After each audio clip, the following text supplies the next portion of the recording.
Bismillahirrahmanirrahim. Assalamualaikum warahmatullahi wabarakatuh. Bihamdillahi wassalatu wassalamu ala rasulillah wa ala alihi wa sahbihi wa mawalah wa la hawla wa la quwata illa billahi wa ba'du. Alhamdulillah, di pagi hari ini kita bisa melanjutkan kajian kita, masih membahas silsilah al-iman bil yaumil akhir, dan kita masih membahas tentang tanda-tanda dari kiamat kecil. Ma'asyiral muslimin yang dimuliakan Allah Azza wa Jalla, tanda-tanda berikutnya di antara tanda-tanda dari tanda-tanda kiamat kecil adalah khuruj mudda'in nubuwati wad dajjalina al-kadzdabin. Munculnya orang-orang yang mengaku nabi padahal mereka adalah para dajjal dan para pendusta. Dan itu disyaratkan dalam sebuah hadis. Nabi SAW bersabda, "Sayakunu fi ummati 30 kadzabun, kulluhum yaz'amu annahu nabi, wa ana khatamul nabiyyin, la nabiyya ba'di." Kata Nabi SAW, akan muncul dari umatku ini 30 manusia, semua para pendusta, dan mereka mengaku bahwa dirinya seorang nabi, dan saya adalah penutup para nabi dan tidak ada nabi sepeninggalku. Orang-orang yang mengaku nabi, ikhwan, di zaman Nabi SAW itu sudah ada. Jangan cerita hari ini. Di zaman Nabi SAW saja, atau di akhir kehidupan Nabi SAW saja sudah ada. Tapi ingat bahwa periode Mekah tidak ada orang yang mengaku nabi. Ketika Nabi SAW berdakwah di kota Mekah selama 13 tahun, belum ada orang yang mengaku nabi.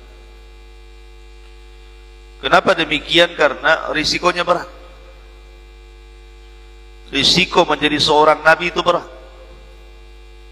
Bagaimana Nabi SAW dicaci, dimaki, difitnah, dibuli, diancam, ditekan, bahkan dikejar-kejar dan hendak dibunuh, sehingga periode Mekah nggak ada orang yang berani ngaku nabi. Baru periode Madinah, setelah kemudian Nabi SAW banyak pengikutnya, kemudian Islam mulai tersebar ke kabilah-kabilah, mulailah kehidupan kaum muslimin senang, mulailah orang-orang banyak yang ngaku nabi. Di antaranya adalah yang ma'ruf dalam sejarah, Al-Aswad Al-Ansi dari Yaman. Dia ngaku nabi, Al-Aswad Al-Ansi, walaupun tidak banyak pengikutnya, tidak seperti Musailamah Al-Kadzdzab, tetapi cukup menghebohkan dunia Islam di zaman itu. Al-Aswad Al-Ansi. Walaupun kemudian Al-Aswad Al-Ansi ini meninggal dunia oleh para sahabat Nabi SAW lewat keluarganya. Jadi dibunuh lewat keluarganya. Kemudian yang kedua, Tulaihah ibn Khuwailid al-Asadi. Tulaihah ibn Khuwailid ini juga salah satu orang yang ngaku nabi di zaman itu. Tetapi ketika diserang oleh para sahabat, dia lari ke Irak. dan Allah subhanahu wa ta'ala takdirkan dia tobat Tulaihah ini dan baik Islamnya, bahkan pernah berjihad bersama kaum muslimin dan dia mati syahid, walaupun sebelumnya dia ngaku nabi tetapi kemudian bertobat. Tetapi yang paling fenomenal dari orang-orang yang ngaku nabi di zaman itu adalah Musailamah Al-Kadzdzab. Musailamah Al-Kadzdzab karena pengikutnya banyak. Orang-orang Yamamah itu semua ikut dia. Bukan karena membenarkan dia seorang nabi, tidak. Kabilahnya sendiri banyak mendustakan dia seorang nabi. Cuman orang-orang jahiliyah itu terkenal hamiyah, hamiyatul jahiliyah. Jadi mereka lebih mengutamakan kabilah dibandingkan kebenaran.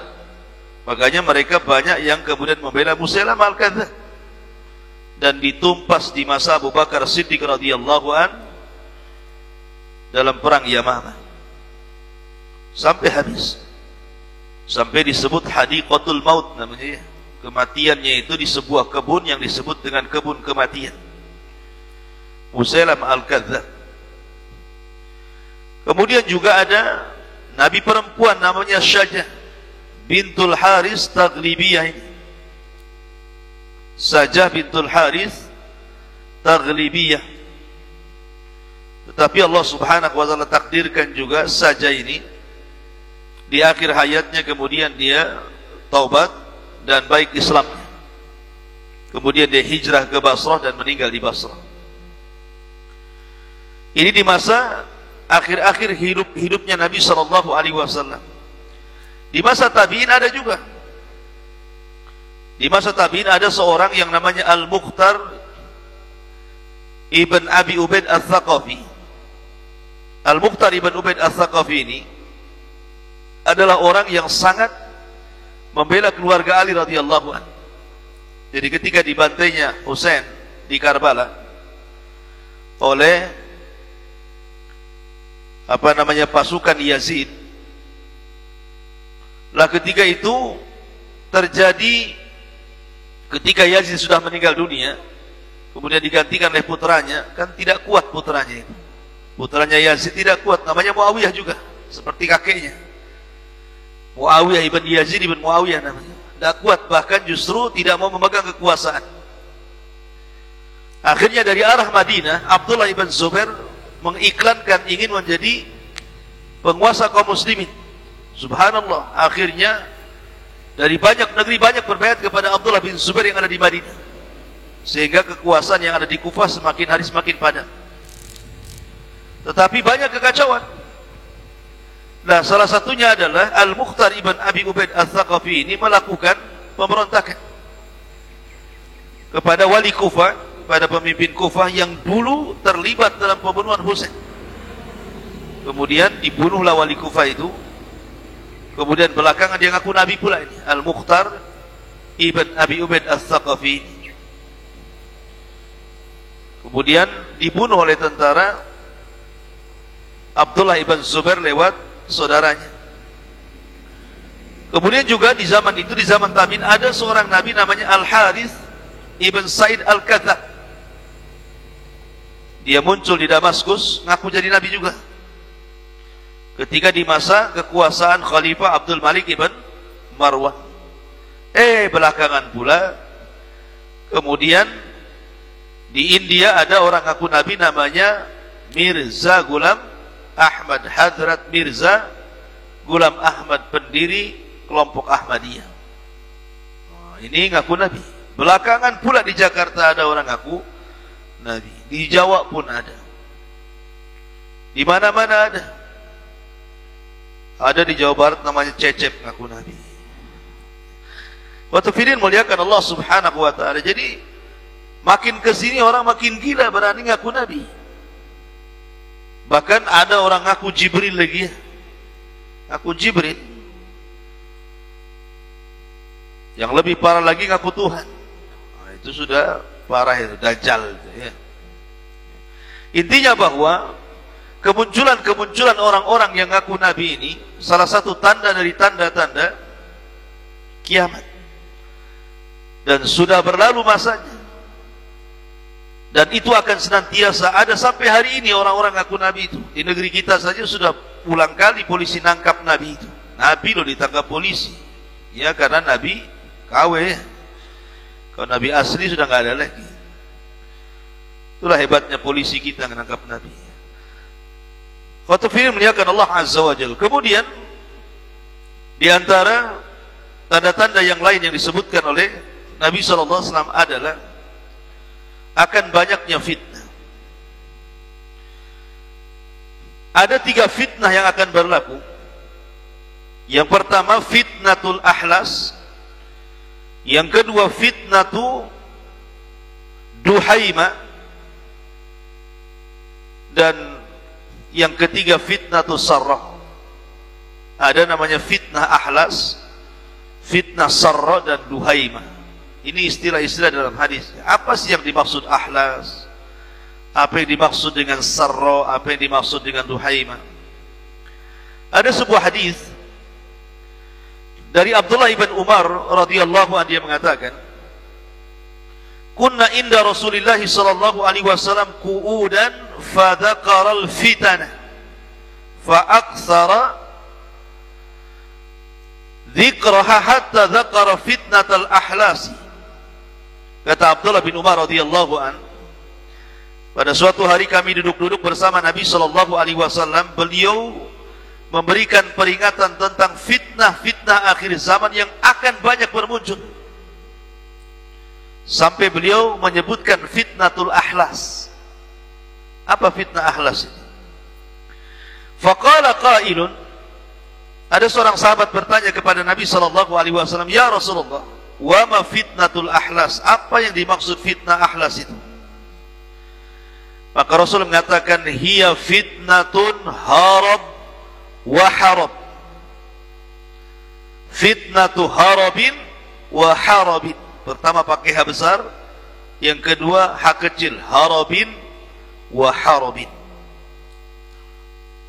Kata Nabi sallallahu alaihi wasallam, fitnah akhlas adalah fitnah harab, pelarian, kemudian harabin dan peperangan. Summa fitnatu sarrah, kemudian fitnah sarrah, dakhanuha min tahti qadamai rajulin min ahli baiti yaz'umu annahu minni wa laysa minni, innama waliya al-muttaqun. Kemudian Rasul mengatakan fitnah sarra adalah fitnah yang asapnya ataupun permulaannya berasal di bawah kaki seorang ahli bait yang mengaku keturunanku, padahal bukan keturunanku, kata Rasul, karena sesungguhnya wali-waliku hanyalah orang-orang yang bertakwa.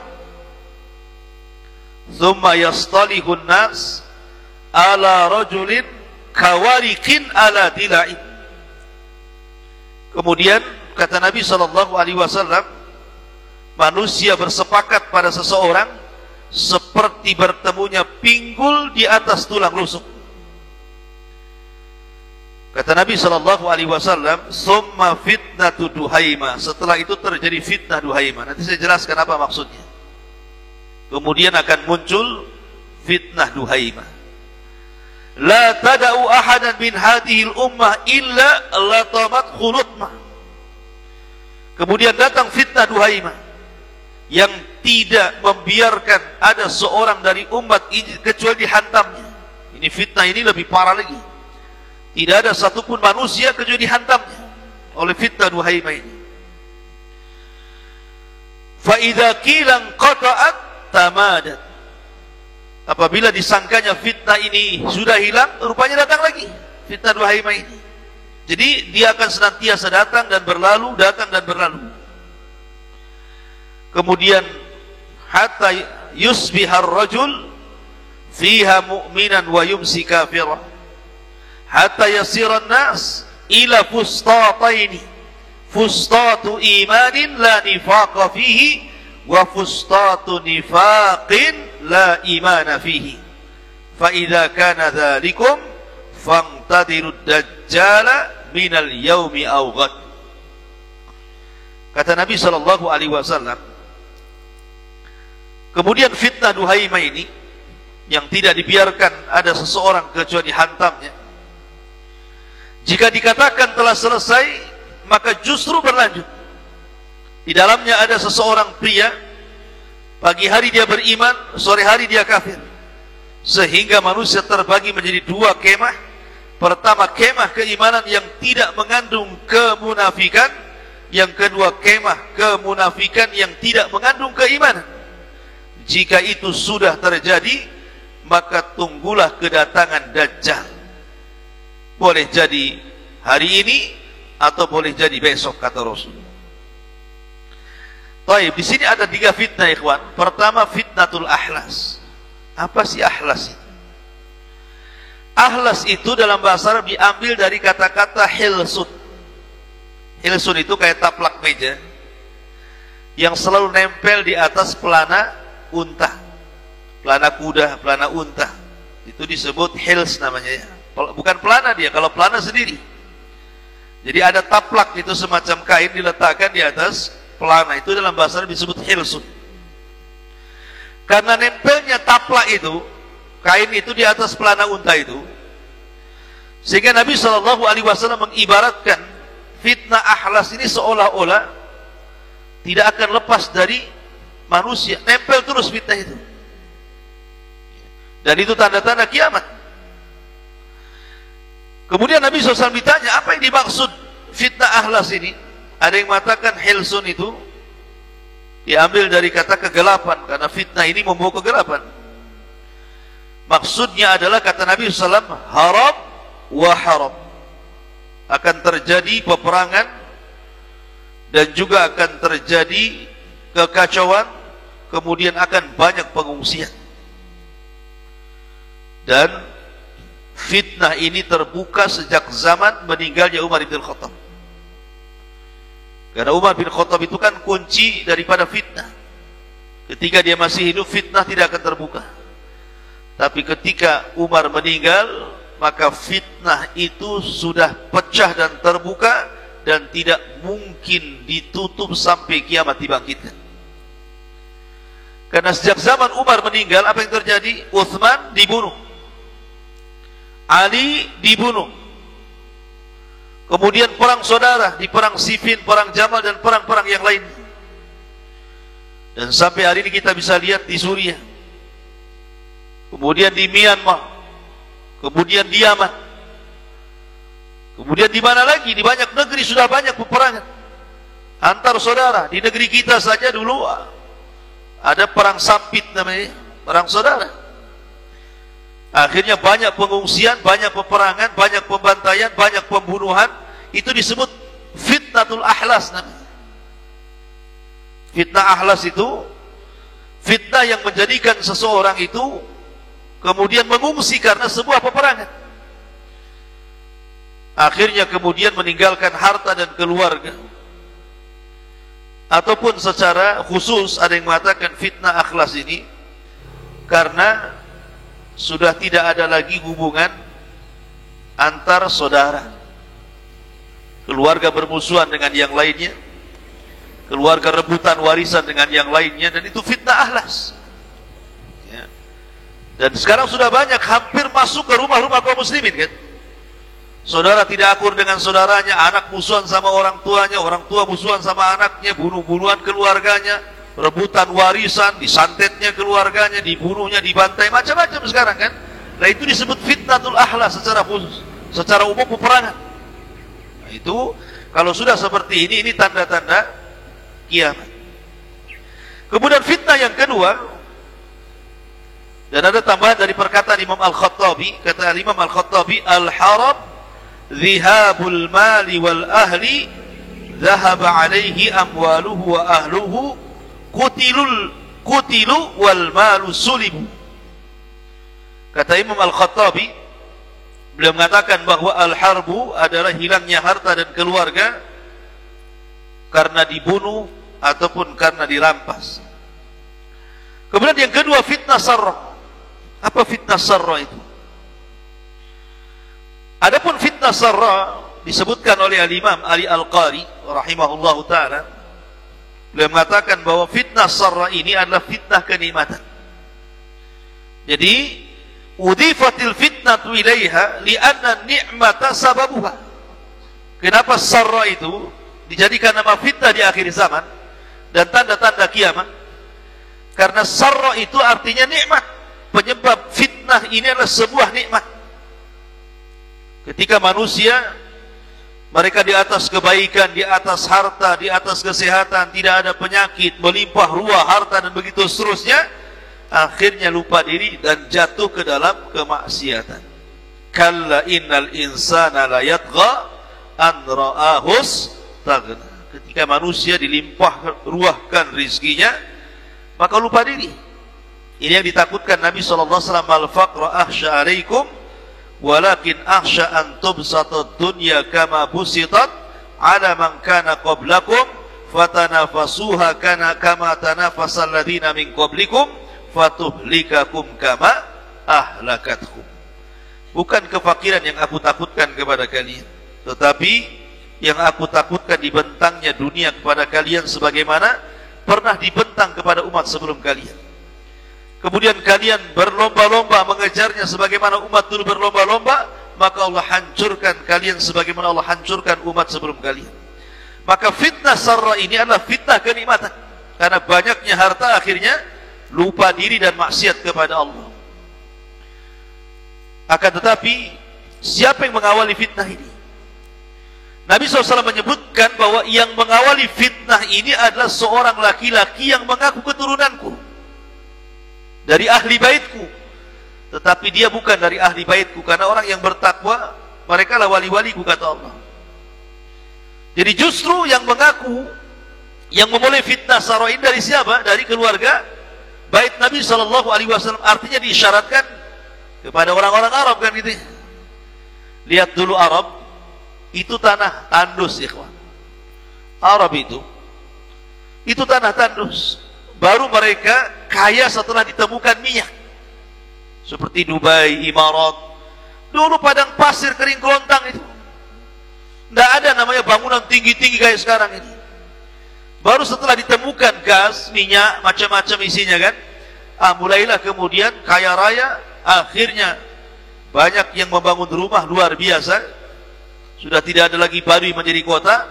Itulah isyarat Nabi SAW. Wa antaral khufatal uratal alata ri'a asya'i yatatawaluna fil bunyan. Kau akan lihat orang enggak pakai sandal, compang-camping, penggembala kambing, tiba-tiba punya rumah megah, ya. Itu namanya fitnah sarra namanya. Ya. Karena dibentangkannya dunia, akhirnya lalai dan lupa diri.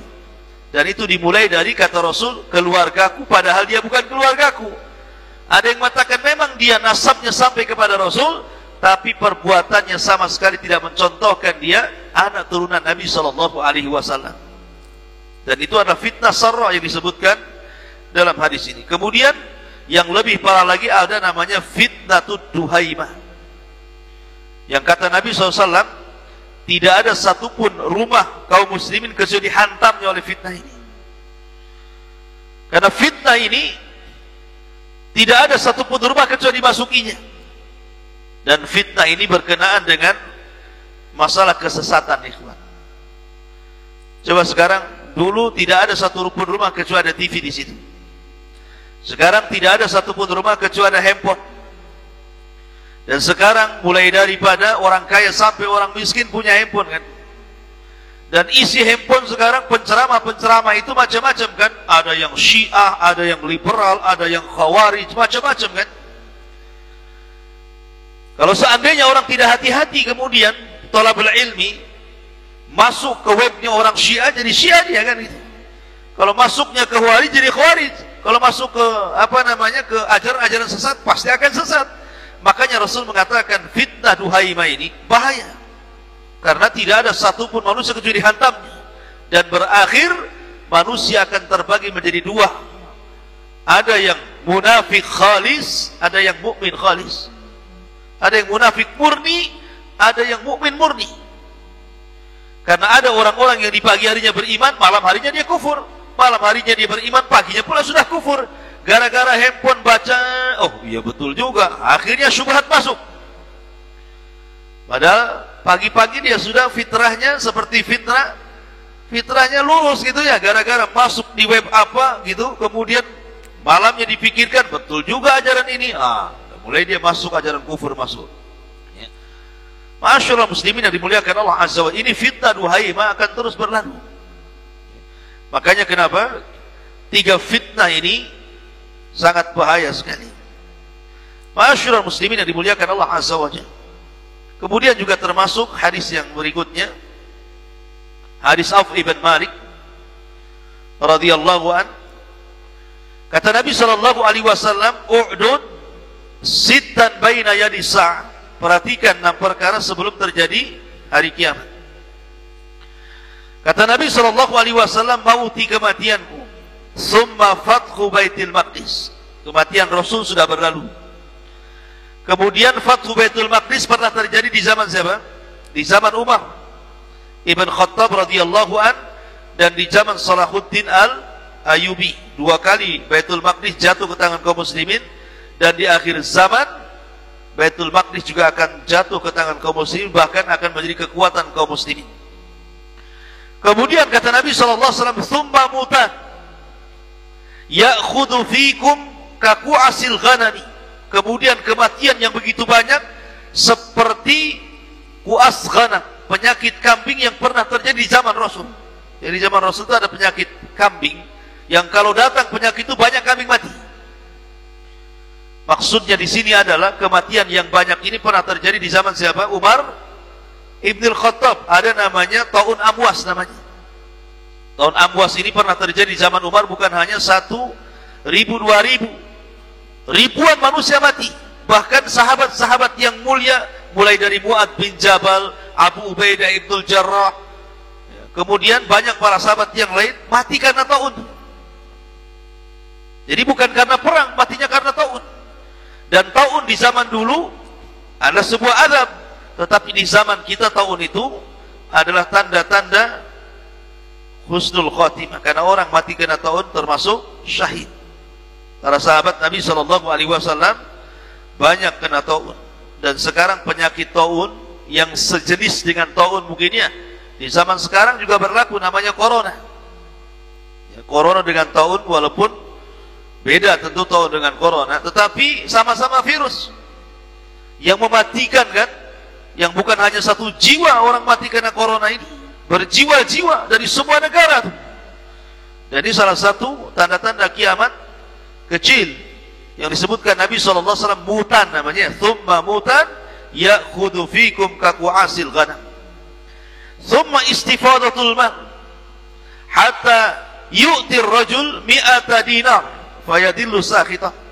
Kemudian akan melimpah ruahnya harta sampai seseorang laki-laki diberikan 1.000 dinar, dia masih marah, masih kurang katanya, karena banyaknya harta gitu. Masa sedikit? Jadi 1.000 dinar dianggap sedikit.